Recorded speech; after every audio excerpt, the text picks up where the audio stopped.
Hello, critics, non-critics, and friends. Welcome to the Film Optix podcast, where we take a glance into blockbusters, indie films, and everything in between.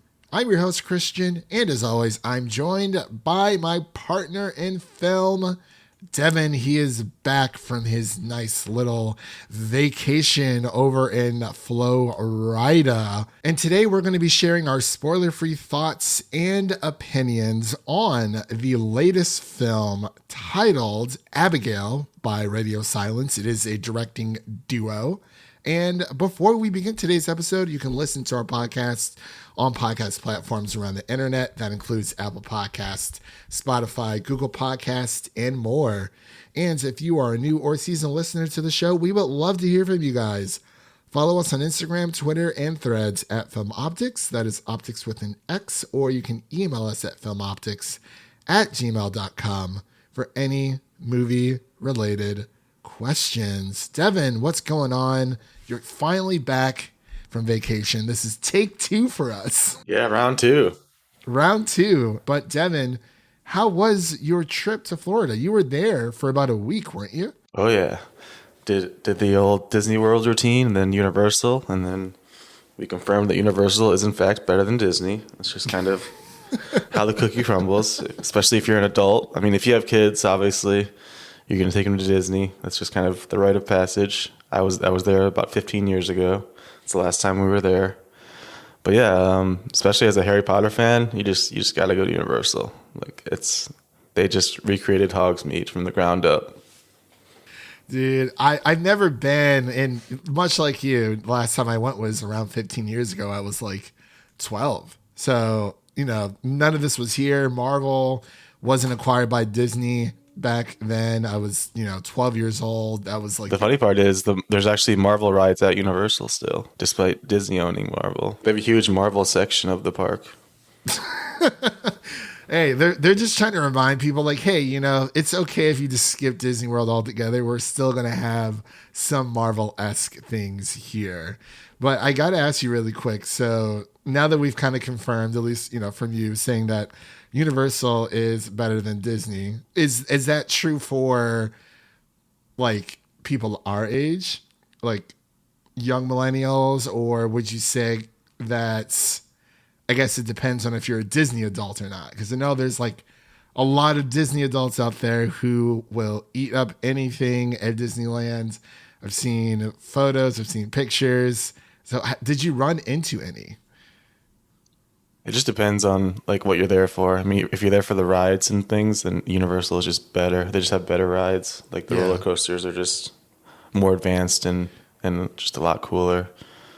Like, the best roller coaster at Disney World was the Tron one, which came out recently. It's actually a really cool coaster. But then the first ride we go on at Universal is the Hulk coaster. And we're like, okay, that was amazing. It's already better than the best Disney coaster. Wow, look at you. So it's like if you're there for the thrill ride, like it's got to be Universal. But then Disney just definitely has more of the meet and greets. Like if you really want to meet the characters and costume and all that. Okay, so did you meet Din Djarin, the Mandalorian? I didn't see Mando walking around. I saw some stormtroopers. Obviously, they're going to be walking around everywhere. I did meet Max Goof. I saw him post up in the corner, so I went and got a picture with Max Goof, the childhood icon. Man, Devin's got all the connections with the celebrities down in Florida. It's crazy, and it actually kind of sucks because it would have been awesome if you were at Disney World the same time that Sydney Sweeney was there, because I believe you in our last recording you had said that you had missed her by like a week, right? We were so close. Dang. I just couldn't coordinate with her. I was trying to text her, just get it all figured out, but it just didn't work out. Manager wasn't texting me back. My people call your people my butt. Maybe next time, Sid. Yeah. You're here to hear first on the Film Optix podcast. Devin calling out Sydney Sweeney. Gotta shoot your shot. Yeah, you gotta shoot your shot. Hey, we saw Immaculate. She was great in that, Hey, we try to lift her up, like we do all these reviews, like with all of her, like her filmography, and this is how she repays us, or this is how she repays you. This is deeply concerning. But all jokes aside, I'm glad that you had a great time in Florida, man. It's been kind of quiet on my side, but I have been going back to the theater a little bit more often than not as of lately. Because for anyone who doesn't know, Columbia Pictures, which is a Sony company, they're celebrating their 100th year anniversary by re-releasing all the Spider-Man or the live-action Spider-Man movies back into theaters. So last week, I got to see the OG Spider-Man, Sam Raimi, on the silver screen again, which was it was just a great time. And I'm gonna go this coming up week for Spider-Man 2, and then I'm gonna do for the following week for Spider-Man 3. I hate to say this, but I'm probably gonna miss those Amazing Spider-Man 1 and 2 movies just because like they're just not my favorite, and it's no shade to Andrew Garfield whatsoever. It's just those movies are just I'm good. Even if these tickets are only $5 a piece, yes, $5 a piece, which is awesome. Definitely catch these movies in theaters while you can. I think it's a great way. I think that's a great way to re-release movies back into theaters is to make the tickets cheap as possible, like $5. Like people will come and eat that stuff up. And I know they're doing the same thing for Shrek 2, but I don't know how much those ticket prices are. But yeah, outside of that, yeah, I've just been watching some Planet of the Apes prequel trilogy. I just finished War of the Planet of the Apes last night to finish that off, and it's just so good, man. Like, you can't help but cry, and I'm very excited for Kingdom of the Planet of the Apes. It's definitely one of my most anticipated blockbusters of this year. So, yeah, while you were, doing some meet and greets with Max Goof, I was just, on my bum watching apes take care of business. But There you go. yeah. So it's been fun so far. I actually scored really quick. I think I sent you the message. Since The Strangers is coming out, the reboot. Well, this is like chapter 1. So I guess is it 3 chapters or 2 chapters they're splitting it into for the reboot? Apparently, there's going to be 3 in this year. 3 this year. Oh, the year of the Strangers. That's what I saw. Oh boy. So I found the first Strangers movie on Blu-ray and the second one. So I'm gonna watch those beforehand as well to kind of just get myself into a Strangers mood. Very excited. Had you not seen the first one already? I have, but it's been a very long time. I think the first one came out in Such like a classic. 2008, right? Yeah. Yeah, It came out around there. Yeah, around that time. So, yeah, I remember when it first came out, and I was like, "This is so scary," but it's not like, demonic or like ghost scary. This is just, It's real life scary, which is the most scary there is. yeah, yeah. It's like, oh, like why are you doing this? Because you're here, and I'm like, what? What? What do you mean? Like, there's no motive. It's crazy. Yeah. So I'm very excited for that as well. I was trying to find the original Planet of the Apes movies at this like local like media store here in town, and they didn't have any. But I was looking at Nintendo 3DSs because I'm like, I kind of want one because I've tried other means to play those games and it's just not working out. Guess how much they're selling used 3DSs for? $20. $20. I wish it was $20. So what about 20 of them? No, I'm joking. No, they were running for between $300 and $350 for This is a original DS, you said, or a 3DS? a 3DS, like the 3DS XL. I don't understand that. I don't understand it either, bro. Like I was looking around and I'm like, I think our store here in town is definitely jacking up the prices there. They're a little overpriced for my tastes. I'm like, these things should be no more than like $100 to $150, but that's how the American market is with Nintendo, with legacy Nintendo hardware and software. It's very weird, but maybe one day. But I did pick up Mario Wonder. Had some nice little, had some credit built up at this place. And I was trading in some things for a while. And I had a nice bit of pocket change. So I splurged and got the first two Strangers movies. They were like $10 each on Blu-ray. I almost bought the DVD, but then I found the Blu-ray. I was like, oh, thank God. I don't want to watch blurry Strangers. And then I bought Super Mario Brothers Wonder, which was around $50 used. So I think I made out with $6 paid out of pocket. So not too bad. Not bad at all. That's how you do it. Yeah, that's how you do it. That's how the game is played. But enough chitter chatter, Devin. We have a movie to talk about here. As we mentioned before, we're going to be giving our spoiler-free review of Abigail. So without further delay, we will be right back after this introduction to Abigail. We kidnapped a vampire. A ballerina vampire. Someone has been messing with us ever since we got here, right? It's got to be some kind of trick. We gotta get out of here. There's gotta be another way. No, I checked all the other doors. This is some kind of magnetically sealed locks, and these shutters are 2 inches thick. You think you can hack the locks? With what internet? I don't know. You can't do it manually? Well, even if I could, I don't have any equipment. You know, there's gotta be like a control room or something. Okay. What do we know about vampires? That they're not real. What are we talking about? Like an Anne Rice or a True Blood? You know, Twilight? Very different kind of vampires. And we are back with our spoiler-free review of Abigail. You just heard a little snippet from the movie. Hope that got you a little excited to see this, because it is a wild time.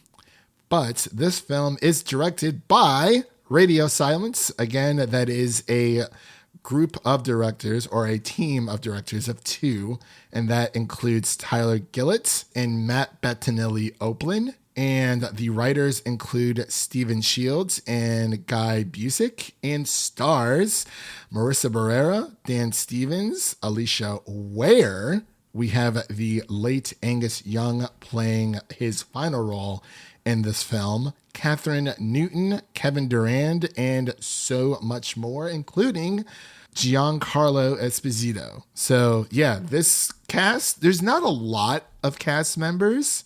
I think it's around like 9, but it's a pretty stacked cast if you ask me altogether. So we're just going to dive straight on in. I'm going to pass it over to Devin so he can give his spoiler-free thoughts on Abigail. Yeah, going into this one, I remember the trailer first came out on Twitter and watching it and just being very excited for this one. Obviously, we are both pretty big Radio Silence fans since the Ready or Not days. That's where it all started. And I feel like Ready or Not was just a surprise smash hit that no one really saw coming. And it launched a career for these guys. And then they went on to do Scream 5 and 6, which are both a lot of fun.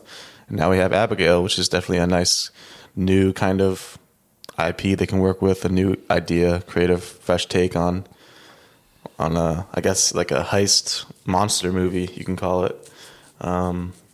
Because at the end of the day, it's just a really, really bloody fun time where you have a vampire ballerina, which is not something you see every day. I do remember in The Cabin in the Woods, there was a vampire ballerina there. Maybe they got inspiration from that, but yeah, just kind of a cool concept and really executed well. The actress that plays Abigail, Alicia Weir, is great. Definitely steals the show. And Melissa Barrera is great as always. Dan Stevens, it's the year of Dan Stevens. Like, we just have to accept that by now. He's taking over this year, and he's having a lot of fun doing it. And you can tell how much fun he's having because he's just eating it all up, and it's just great to watch.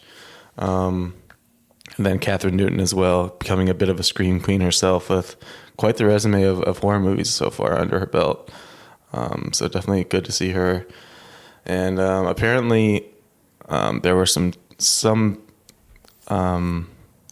people out there that were thinking this was a remake of an old like 30s movie called The Vampire's Daughter, but apparently it's not really related at all because that got debunked. So not sure where that came from, but it's good to know that it's more of an original concept and not an attempt at a remake.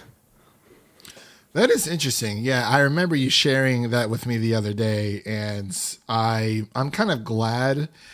You know how internet noise can be, you know, something random could happen on Reddit, and then, you know, somewhere out there in the ether, it like someone passes it off as like a fact, but Yep.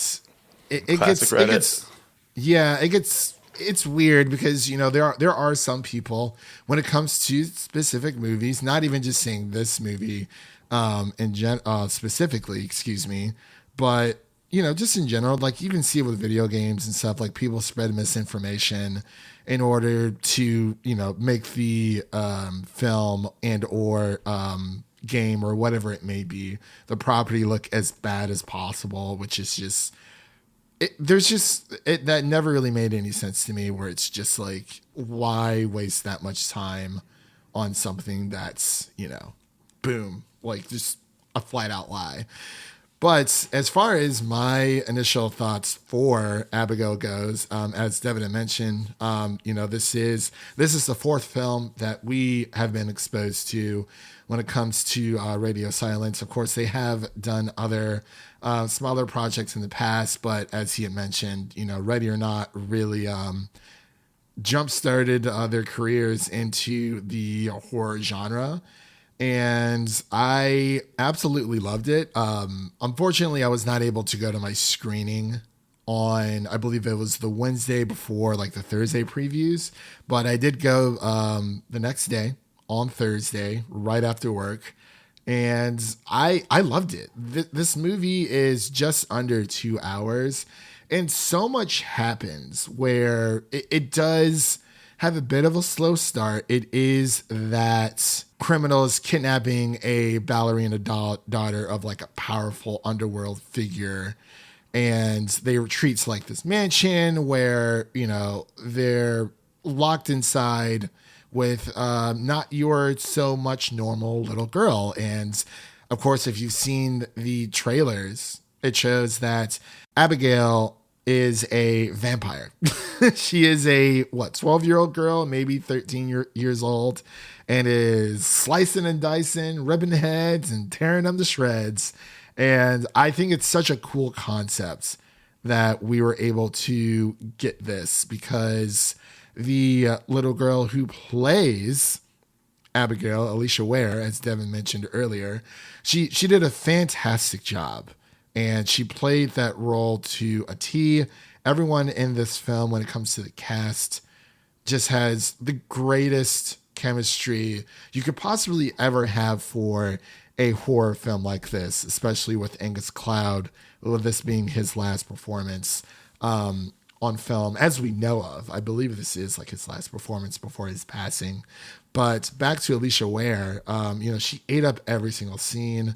She's playing this innocent girl and is effectively, manipulating these characters, these heist members, into this weird situation. But also for Alicia Ware, if you have not seen her work before, definitely check out Matilda the musical. It's on Netflix. She did it a few years ago.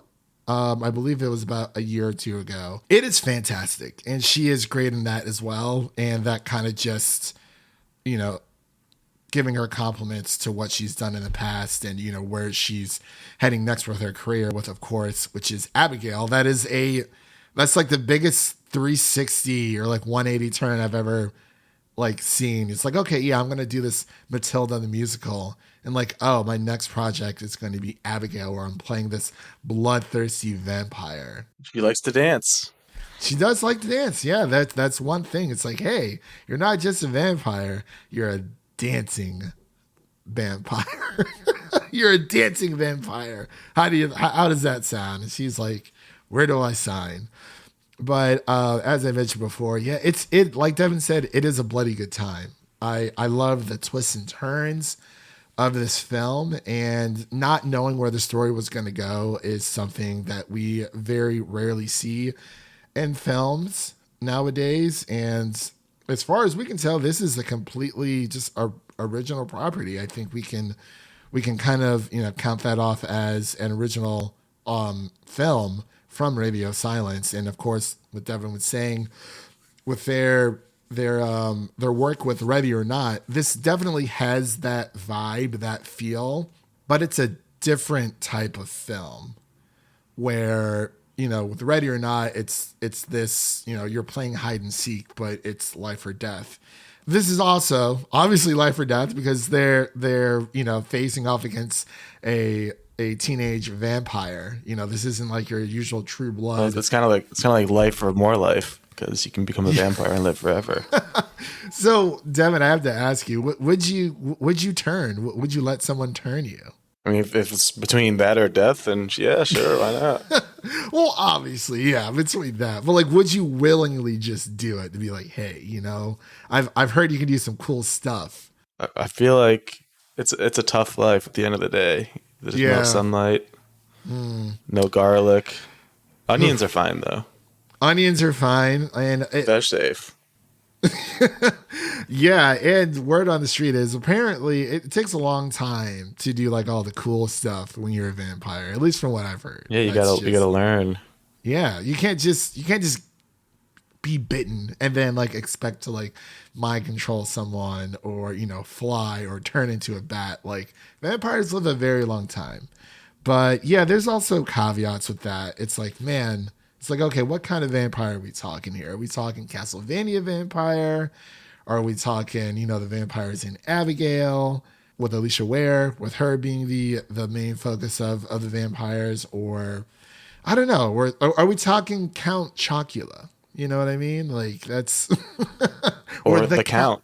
The Counts. Yeah. Exactly. Exactly. But or the shiny ones. Yeah, the shiny ones, the diamond ones shine bright like a diamond. But all that to say, I really did enjoy this film. I know that we kind of brought this up in our aforementioned first take of our review, but when it comes to the ending, and I know Devin kind of mentioned this off air, I believe you were saying, I think one of the gripes you had is that you love Radio Silence's movies, and you weren't super keen on the ending of Scream 6. But are you still feeling the same way for the ending for Abigail versus like something like Ready or Not or Scream 5? Like, does that still, now that we've basically had a few more days to think about it? Yeah, I do think that's an area that I would like them to kind of improve on a little bit, because I feel like the ending for Scream 6 and the ending for Abigail just didn't really work for me. For Abigail, it just felt like they didn't know how to end it. They just kind of ended in a certain way, and to a degree, without spoiling anything. But it's like they kind of tried to go with the Ready or Not style ending, but it didn't really feel the same because Ready or Not just kind of did it better, I feel like. So it's definitely something I'd like to see them work on. Just kind of having more definitive like endings to their movies. That's true. And we've actually noticed this with a lot of films in recent years, particularly A24's filmography, where a lot of their earlier films, they kind of just end. I'm not sure if you ever saw Waves from A24, but it really felt like two movies that was kind of like mashed into one.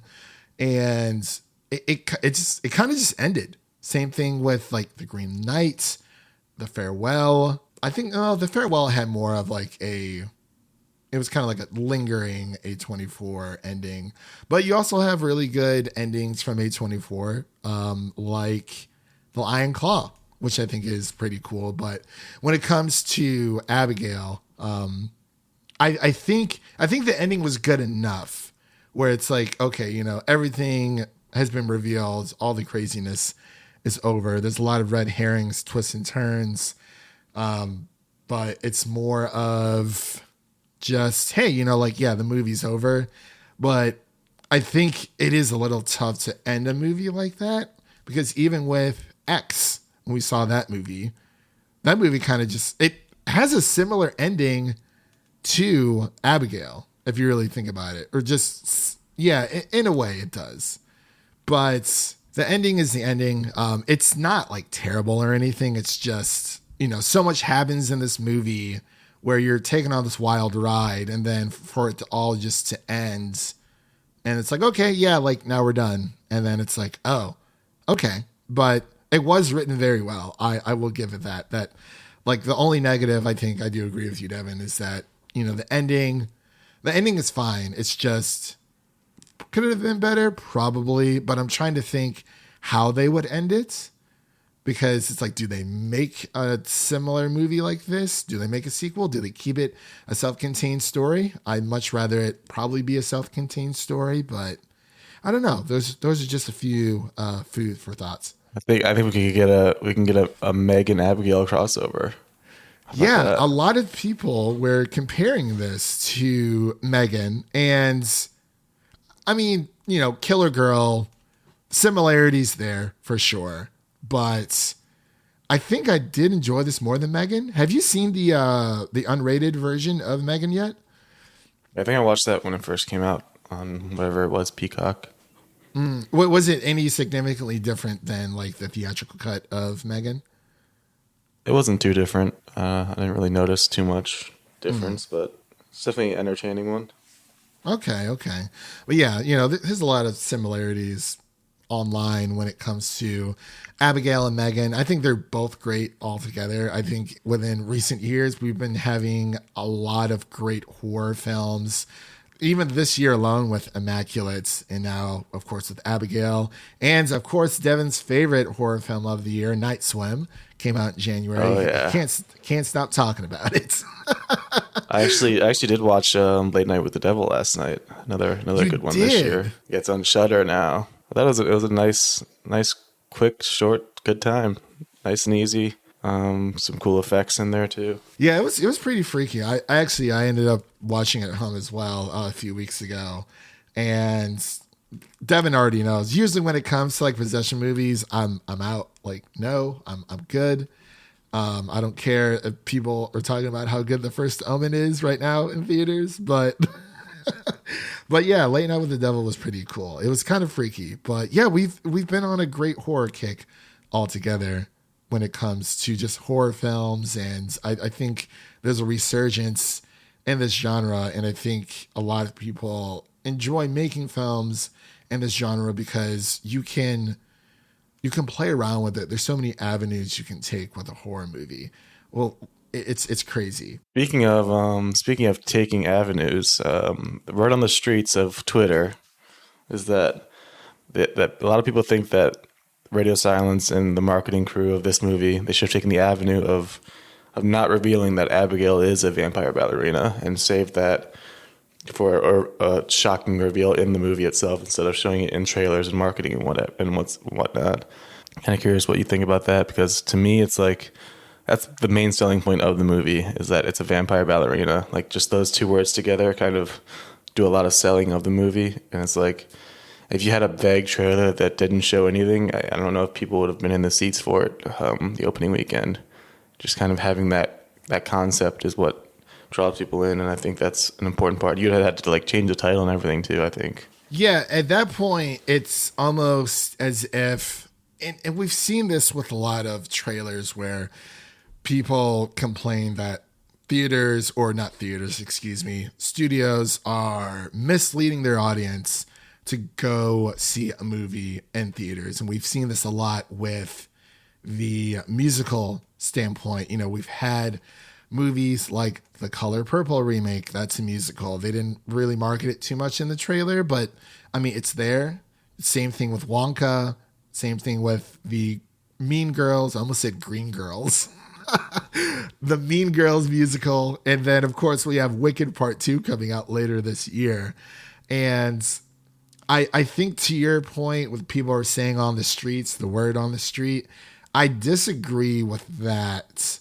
Keeping Abigail's identity as a vampire secret is not the right move, because, like you said, you need to have a selling point for this movie.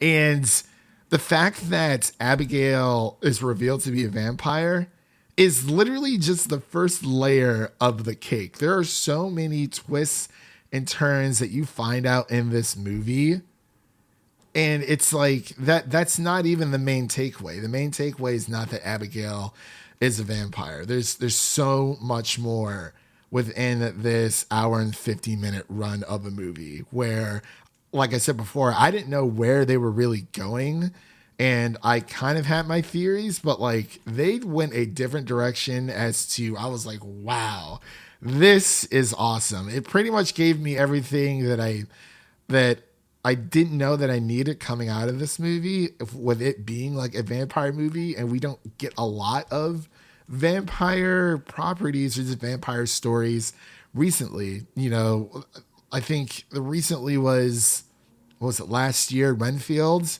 Like that was like a funny vampire situation, but this is more, I guess you could call it realistic. Like there is comedic beats in here, but it does have a sense of danger. But yeah, I have to disagree with the streets on that one, because like you said, how are you supposed to market this movie if you're not able to tell people what it's like, what the general plot synopsis is? And I think using the film of Damsel, and it's going to be a weird comparison, but work with me. The whole marketing of Damsel, that whole movie is surrounded around one giant act that puts Millie Bobby Brown's character in a certain situation. And you see that in the trailer. You see that she gets married to this prince, and then they get married on the top of like this like cratering volcano mountain type situation. And then after they're married, he throws her into this pit. Like that is the big twist of the movie, where it's like, okay, everything after that, it's Millie Bobby Brown's character trying to survive. There's no real substance after that, where you get a little bit of the backstory of her facing this dragon and why the dragon is there. Like there's another small little reveal, but that's like basically the whole movie. Like they're basically showing the entire movie in that trailer for Damsel. For Abigail, you're only showing not even the first act. It's really just like 1/4 of the film, saying, okay, we're going to give you a little bit of information on Abigail, and that she's a vampire, and that she's, you know, running around killing these folks. But we're not going to tell you why, and we're not going to reveal any other plot points beyond that. And I think it's done a great job of marketing it, because even with Monkey Man, that movie, where what's the biggest takeaway? Not even the takeaway, but like the biggest selling point is, oh, it's John Wick, but in Mumbai.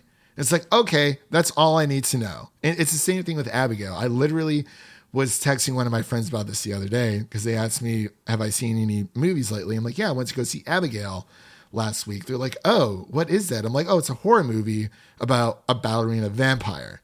And they're like, oh my God, that sounds amazing. And I'm like, yeah, you should totally go check it out. And like that's a great selling point. Why would you not want to tell people that? That's the selling point. Yeah, exactly. That is the selling point. It's not saying that Abigail is a vampire does not give anything away from the movie, unless you are a person who just walked into the theater on a random Thursday or Friday during the weekend and was like, hey, you know, I'm looking for something new. I don't want to see a blockbuster. I already saw Dune Part 2. I already saw Godzilla X Kong New Empire or Ghostbusters. Like, I want to see a non-blockbustery film. Like, what else is out there? And this is very rare for a general audience member to do. But like, that's the only time I can think of someone being genuinely surprised tenfold. It's just going into Abigail completely blind, not knowing what it's about. And I know it's very hard for us to do that nowadays because there's marketing everywhere for these films. But I saw the trailer once for Abigail, and I was like, okay, I'm sold. Like 1,000%. You know, especially after the Scream drama, the Scream franchise drama over at Paramount. You know, Radio Silence has taken their talents elsewhere, and Melissa Barrera as well. But apparently she was only slated for 2 movies for Scream anyway. But yeah, the marketing for Abigail as a Vampire needs to be as it is, because like you said, it's going to be a very dull trailer if you can't give like if you can't give the audience any type of information of what this movie is about, then you're not doing your job. They're doing their job by selling this as a ballerina vampire slasher, almost in a way, like whodunit type of situation, which is kind of similar to Ready or Not. But it's like when Ready or Not, like, you know who the killers are. Like, it's the same thing with that. What are they not supposed to tell you in Ready or Not? That, oh, you know, this girl gets married and to this monolith $1 billion family, and, you know, they make their success off card games, and the Ready or Not situation is that, you know, if you survive the night, then, you know, you're a part of the family. Like, that was all in the trailer.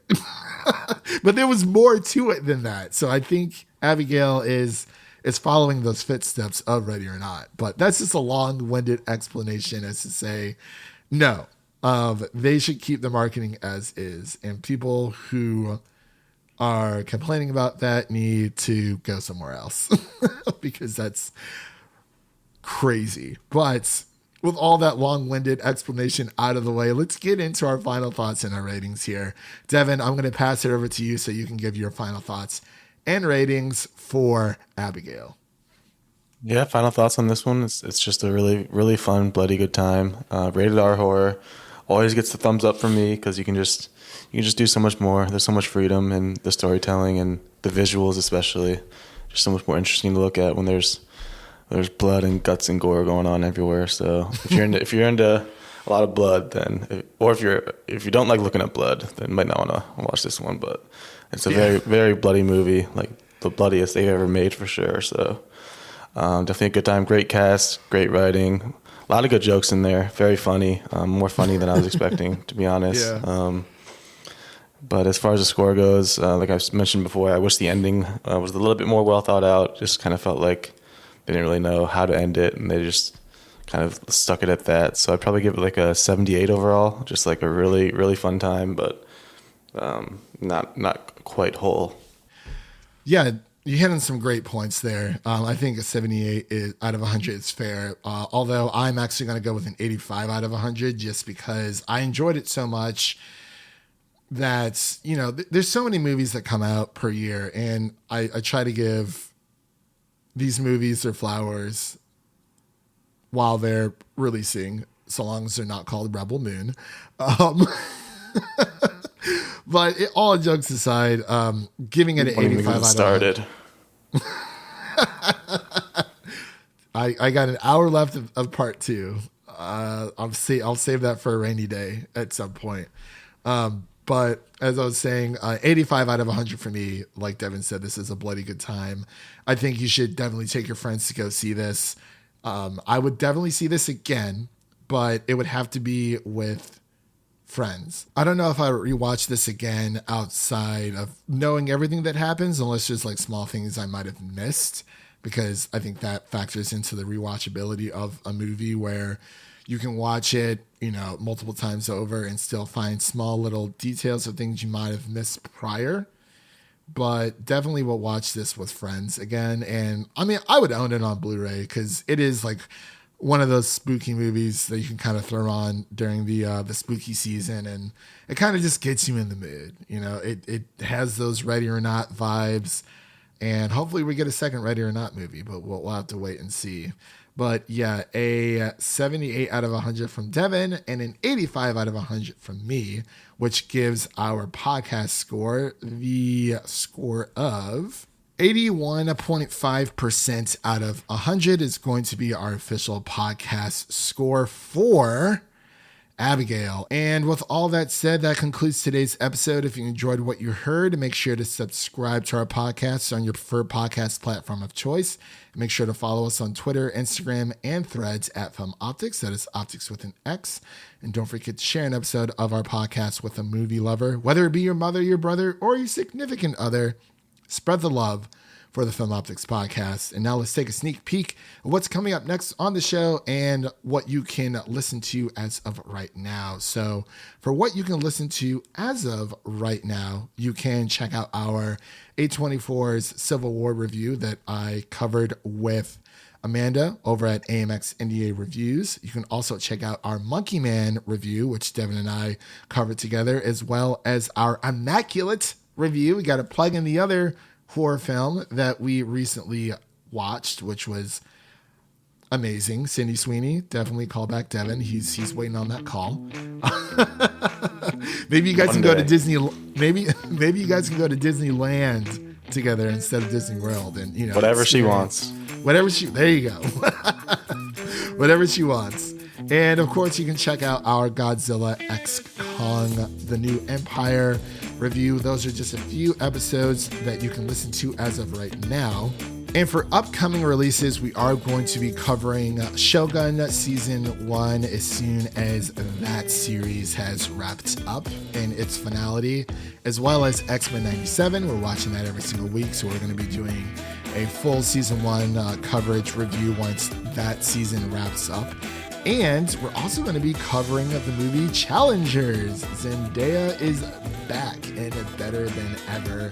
And I think we're going to try to cover the docu-series Quiet on Set, because I think that's very important for people to know about. I think everyone should watch it. It is an eye-opening experience, especially for parents who have children who want to enter the entertainment industry.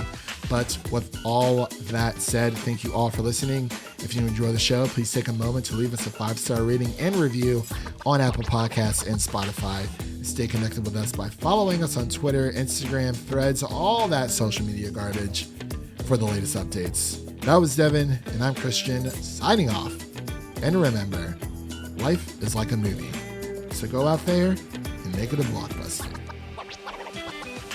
Peace.